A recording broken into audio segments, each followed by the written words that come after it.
Bonsoir, mon nom est Omar Boula Escobar. Je vais vous parler du crime organisé transnational. Un thème méconnu par beaucoup de gens, mais qui a une incidence directe sur la vie de chacun d'entre nous, de tous les pays du monde. Un phénomène qui fait partie du XXIe siècle, comme il ne faisait pas partie au XXe siècle, en termes de sa magnitude, de son importance et de sa complexité. Comme je dis, le thème est complexe, donc je vais essayer d'être bref pour vous signaler l'importance de ce phénomène tant au niveau de l'Amérique du Nord, de l'Amérique du Sud, comme de l'Europe même. Une définition que vous voyez là sur l'écran, ce qui fait le crime transnational organisé différent du crime organisé comme tel, et surtout la globalisation. S'il y a quelqu'un qui a profité de la globalisation plus que les gens civilisés, si on peut le dire, c'est les crimes organisés. Des flux financiers beaucoup plus rapides, des technologies beaucoup plus avancées, de mouvements des gens entre les pays facilités. Et donc, pendant que le monde essayait de se réorganiser après la guerre froide, le crime organisé n'a pas perdu du temps et il y a des connexions au niveau du globe entier. Quelles sont les activités? Les principales activités sont sans doute, la principale est le trafic de drogue. Plus ou moins 60% du chiffre d'affaires, si on peut l'appeler comme ça, du crime organisé transnational constitué par les drogues. La cocaïne, l'héroïne, la méthamphétamine et d'autres drogues. Mais aussi les armes qui sont souvent échangées par les drogues. Aussi la minerie illégale, les mines qui sont exploitées par les mafias avec des minéraux précieux comme le coltan, comme l'uranium, comme l'or, et qui font tous les jours une partie croissante de leurs finances. Mais il y a d'autres activités. Bien sûr que vous connaissez des activités très tristes comme le trafic d'êtres humains, les trafics de parties de l'être humain, non? Des esclaves modernes. Tous ces sujets qui ont beaucoup à voir avec l'immigration, avec les problèmes qu'est en train de vivre le monde entier, mais surtout l'Europe, en termes de son problème migratoire. La technologie, comme je l'avais mentionné, a été clé pour le développement du crime transnational organisé dans le XXIe siècle. On utilise des radars, on utilise des GPS, on utilise des sous-marins pour transporter de la drogue. On peut utiliser les services des meilleurs avocats, des meilleurs techniciens, tout ce que l'argent peut acheter. Et bien sûr, le crime n'hésite pas à dépenser cet argent si ça lui convient en termes d'augmenter ses profits. Voyons une carte. Cette carte est, je dirais, simple, mais ça montre sans doute la connexion qu'il y a entre tous les continents du monde en termes de crimes organisés. La cocaïne de la Colombie, des phares, peut être trouvée en Nouvelle-Zélande à des prix exorbitants, bien sûr, mais ça arrive. La cocaïne de la Colombie arrive en Afrique, l'héroïne d'Afghanistan passe par la Turquie et arrive en Europe. Les drogues, les crimes, les personnes, les minéraux, les armes sont en train de bouger. Il y a un mouvement constant pendant qu'on parle qui fait que les profits et les connexions dans le cadre du crime organisé sont toujours plus grands en termes de profits et des connexions beaucoup plus complexes et profitables. Voyons une autre carte avec des proportions. Si vous voyez les cercles rouges, on voit déjà 70 milliards de dollars seulement en drogue qui part vers les États-Unis et vers l'Europe.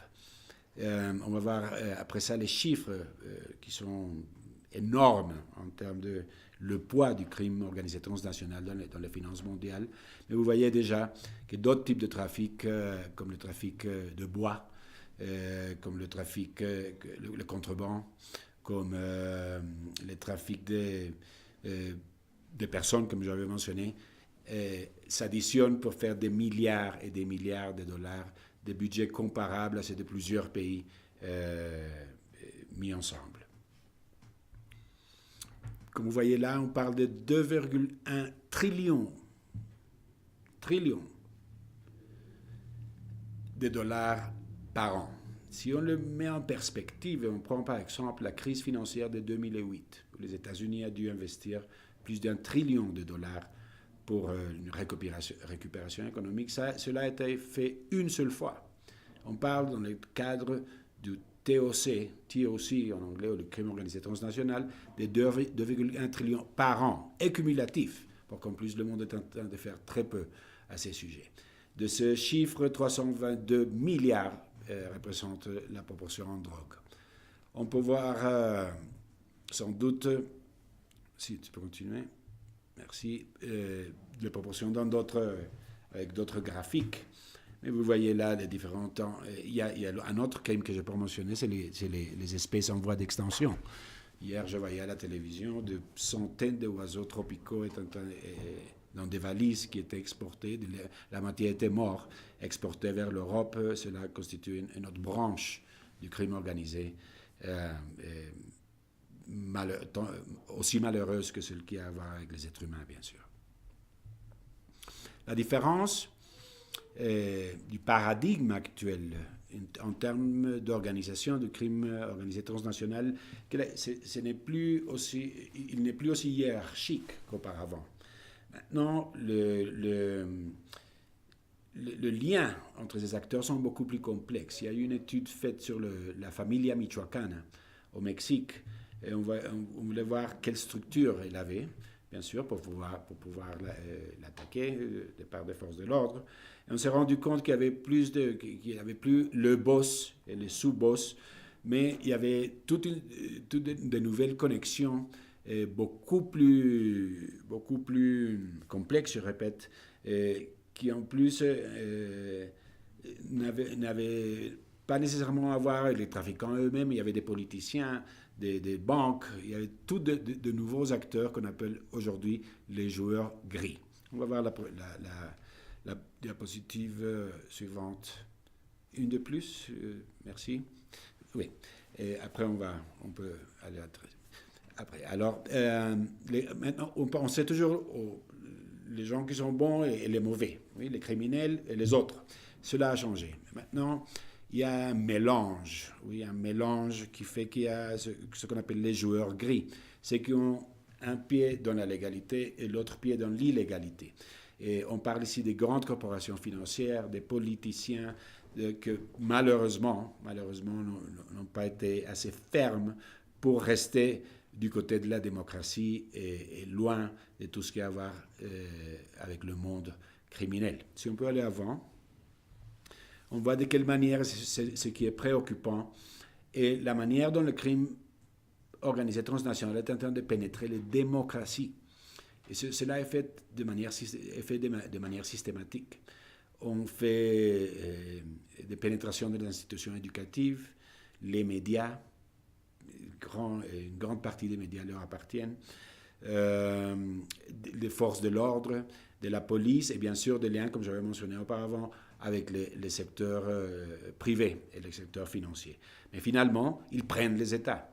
Et ces États deviennent des États gouvernés par le crime, comme le cas de Venezuela, comme le cas de Guinée-Bissau, comme d'autres narco-États qui sont des phénomènes que moi je crois qu'ils sont tout à fait spécifiques au XXIe siècle.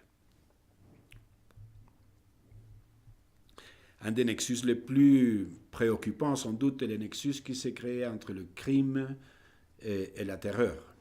Alors on voit des liens aujourd'hui entre des organisations latino-américaines, on va voir après les foros de Sao Paulo, mais des organisations latino-américaines de trafic de drogue avec les organisations d'islamisme radical. C'est des liens très forts. Le Hezbollah, on sait déjà que se finance en grande partie avec la cocaïne des FARC. Et on a eu des liens entre les Zetas, le cartel mexicain, pour un attentat contre l'ambassadeur d'Arabie Saoudite à Washington, qui était en fait ordonné par Hezbollah. Donc il y a des liens permanents, il y a des liens sporadiques. Il y a une sous-contratation des services des autres pour pouvoir agir. Ceci est très préoccupant pour l'Amérique latine. On voit ici, par exemple, dans cette carte qui va vers l'Afrique, et c'est pour ça que je crois que les Européens se trompent. L'Union européenne se trompe quand elle appuie pas seulement Cuba et le processus de paix en Colombie, par exemple. C'est parce que la source, en grande partie, la source de problèmes d'immigration de l'Europe vient de l'Amérique latine, en grande partie. C'est loin, oui, mais comme vous voyez là, il y a un trafic constant de cocaïne vers les côtes de l'Afrique du Nord, de l'Afrique de l'Ouest, des pays comme Guinée-Bissau, comme le Mali, comme la Mauritanie, bien sûr la Libye, qui est maintenant dans un désordre total, qui permet que la drogue fasse un pont entre l'Afrique et l'Europe. En 24 heures, la drogue qui sort de l'Amérique latine peut arriver en Italie, en Espagne, ou dans d'autres pays européens. Mais surtout le fait que ceux qui reçoivent la drogue en Afrique du Nord, c'est les narco-djihadis. Les narco-djihadis sont narcos parce qu'ils reçoivent la drogue et djihadis parce qu'ils appartiennent à des organisations comme Al-Qaïda au Maghreb, comme Hezbollah aussi, Boko Haram, etc. Donc le problème de l'exportation des drogues de la Colombie et du rôle des FARC dans tout ceci n'est pas un problème seulement colombien, c'est un problème qui a à voir avec vous, les Européens aussi, et malheureusement les politiques d'appui, comme je mentionnais auparavant, à Cuba, contradictoire avec la condamnation du Venezuela, sachant que Cuba est pratiquement le propriétaire du Venezuela. Ces politiques contradictoires ne sont pas en train d'aider les démocraties en Amérique latine. On voit ici encore la connexion. Comme vous voyez, il y a des drogues qui partent et des armes qui retournent. Maintenant, on a une des régions les plus armées en termes d'armement personnel dans le monde. L'Amérique latine, avec des villes très dangereuses et bien sûr les résultats de toutes ces activités criminelles mélangées. Le Foro de Sao Paulo. Le Foro de Sao Paulo est une organisation d'un profil très bas, mais vous pouvez difficilement imaginer le pouvoir que le Foro de Sao Paulo a. Quand vous parlez de Hugo Chavez, quand vous parlez de Lula da Silva, quand vous parlez de Evo Morales, quand vous parlez de Rafael Correa en Équateur, quand vous parlez de Juan Manuel Santos en Colombie, ils font tous partie d'une organisation beaucoup plus grande qui s'appelle le Foro de Sao Paulo. Qu'est-ce qui est le Foro de Sao Paulo? C'est une association de tous les partis de gauche de l'Amérique latine, avec les factions mafioso de l'Amérique latine, comme FARC, le Sendero Luminoso au Pérou, etc., qui a été créé en 1990, une fois que l'Union soviétique s'est dissolue, parce que les guérillas de l'Amérique latine et Cuba, notamment, n'avaient plus l'Union soviétique comme une source de financement. Qu'est-ce qu'on fait? Ils ont dit à l'époque, il faut trouver d'autres sources. Malheureusement, une de ces sources a été la drogue, et aujourd'hui, c'est ma manière de voir les choses, la composante idéologique est presque disparue, et ces pays sont devenus des pays où règnent les crimes, la drogue, le trafic de drogue, et les institutions démocratiques se sont affaiblies énormément pendant les 2 dernières décennies. Un écrivain brésilien qui s'appelle Olavo de Carvalho mentionne le Foro de Sao Paulo comme une des organisations les plus dangereuses, les plus répandues et les plus menaçantes en termes de liens entre la politique et les crimes. Elle est énorme et le monde devrait le connaître. Quel était le résultat? Mais on va les résultats. Je ne vais pas trop parler du Venezuela, mais bien sûr, vous connaissez la situation. Et un des pays les plus riches de la région, d'un moment en question de 2 décennies, après Hugo Chavez est devenu presque le pays le plus pauvre, à des niveaux ressemblables à ceux d'Haïti. Ce n'est pas acceptable. Je ne veux pas entrer, c'est la capitale du monde la plus dangereuse, une inflation qui, hier j'ai vu le nouveau chiffre de 5000%. La production pétrolière, tout à fait, la machinerie de production pétrolière détruite, il n'y a pas de nourriture, il n'y a pas de médecine. Il ne faut plus illustrer la situation du Venezuela. Le problème, c'est que ceci est en train de se répandre. Oui, et c'est en train d'arriver en Colombie, en Équateur, avec le backing, non, avec le crime organisé derrière et son pouvoir économique énorme qu'on a montré auparavant. Les FARC supposément un parti politique aujourd'hui, les FARC sont toujours un cartel de drogue. Ils sont toujours le cartel de drogue le plus puissant du monde. Oui. Et bien sûr, il y a des calculs différents. Il y en a qui disent que c'est le cartel mexicain. Le fait, c'est que les FARC sont présentes en presque toute l'Amérique latine, du Mexique en Argentine, mais aussi présentes en Afrique, comme on a déjà mentionné, au point que le Front Polisario au Sahara occidental est appelé le FARC du désert. Les FARC sont sur le territoire européen et sont les responsables, comme je dis auparavant, pas seulement de l'entrée de la drogue croissante, avec 4 millions de consommateurs de drogue en Europe, mais en plus, ils sont derrière la migration et exploitent malheureusement parfois les liens avec l'islam radical. Les FARC est un problème pour la Colombie. Les FARC et les processus de paix ne sont pas ce que le monde croit. Et c'est en fait une stratégie très claire du crime organisé pour kidnapper la démocratie colombienne comme d'autres démocraties en Amérique latine. Il y a eu des procès de transformation et si les FARC et ces groupes guérilleros du passé avaient une idéologie et on parlait d'inégalité de l'Amérique latine, bien sûr, il y a des inégalités énormes.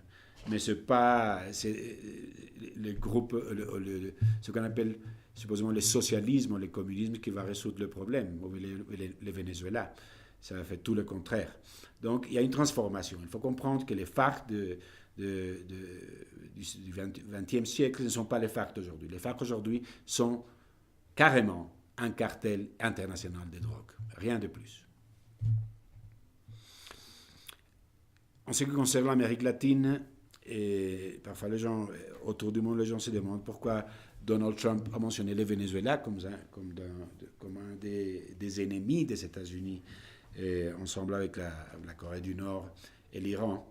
Ce n'est pas le Venezuela en soi, c'est qu'au Venezuela et en Amérique latine, il y a une présence de l'Iran croissante depuis plusieurs décennies, mais surtout depuis 2005.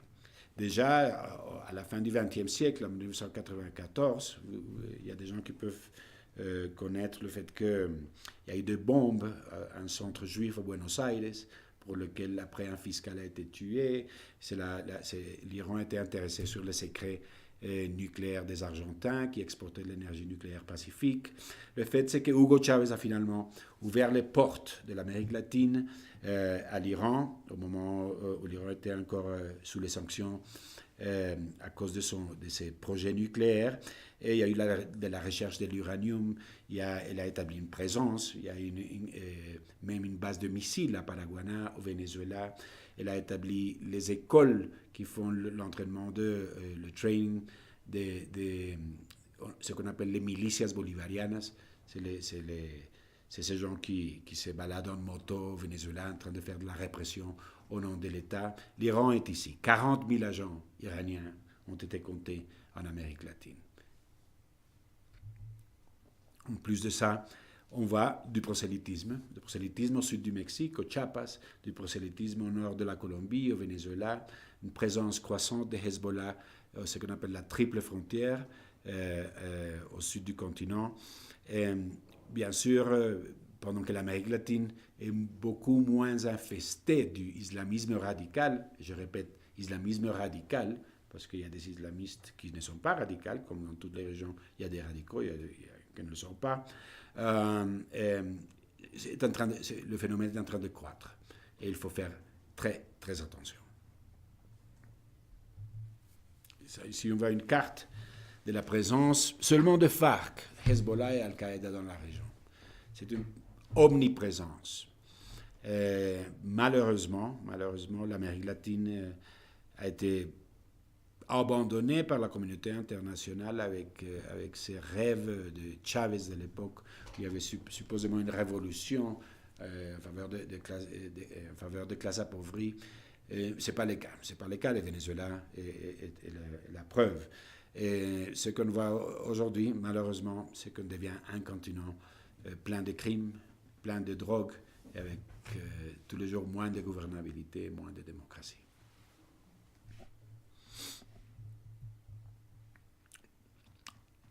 L'attitude des États-Unis et de l'Europe pendant le gouvernement de Barack Obama, l'Amérique latine a souffert énormément. A souffert énormément. Les rapprochements de Cuba, ce n'est pas une question d'être pro-Trump ou anti-Trump, ça n'a rien à voir. Le Cuba est une dictature, des plus sanglantes pendant 60 ans. Et en plus de ça, Cuba est la responsable pour tout ce qui se passe en Amérique latine en termes de la perte de démocratie. Comme je mentionnais auparavant, Cuba est un fondateur à l'origine du Foro de Sao Paulo, et pendant que le gouvernement Obama appuyait l'ennemi de la démocratie de l'Amérique latine, aujourd'hui l'Union européenne appuie Cuba, mais en même temps fait la condamnation du Venezuela. On ne peut pas faire les deux choses. Le Venezuela appartient à Cuba. On ne peut pas faire les deux choses. Le rapprochement de Federica Mogherini, la représentante pour les affaires étrangères de l'Union européenne, a été très mal vu en Amérique latine. Et ce qui est pire, c'est que, comme je l'ai dit auparavant, ce qui se passe dans la région a à voir avec vous, les Européens aussi. C'est la drogue qui est en train de financer le djihadisme en Afrique du Nord, qui après finance l'immigration en Europe, et après on voit les paris, les Nice, les bombes à Bruxelles, etc. Et on se demande pourquoi ça continue. Donc, moi, je suis arrivé à une conclusion que ce qu'il y avait en Amérique latine, ce n'était pas réellement, comme la presse internationale le dit, du socialisme et du communisme. C'est un déguisement, c'est clairement un déguisement, une perte idéologique à travers le temps. Et ce qu'on a aujourd'hui, c'est simplement des organisations criminelles déguisées de socialisme, déguisées de communisme, qui sont en train de prendre le pouvoir. Moi, je l'appelle le narcopopulisme. Ça, c'est le vrai problème de l'Amérique latine. On a donc plusieurs couches de pouvoir qu'il faut mentionner. La couche, nous, les mortels, dans ce cas-ci, j'ai mis l'Amérique latine en jaune en bas, mais au-dessus de nous, il y a d'autres pouvoirs, bien sûr, comme je mentionnais, les pays, le cas de l'Amérique latine, les pays étrangers comme l'Iran, qui pénètrent, la Russie et la Chine qui sont partout, bien sûr, mais ça ne fait pas partie de cette conversation. Mais au-dessus de ça, il y a d'autres pouvoirs, les grands pouvoirs financiers, les banques, etc. Et au-dessus de ça, il y a d'autres pouvoirs qui font partie de la globalisation et qui font partie aussi de tous ces liens complexes du crime transnational organisé et de ces joueurs gris au niveau global. Si on peut voir après, s'il te plaît. George Soros, que vous connaissez bien, n'est pas une théorie conspirative, non, ce n'est pas une théorie de conspiration, c'est un être très réel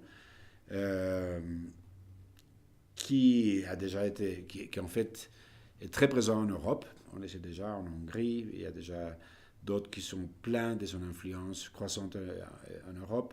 Bien sûr, aux États-Unis, vous savez qu'il est devenu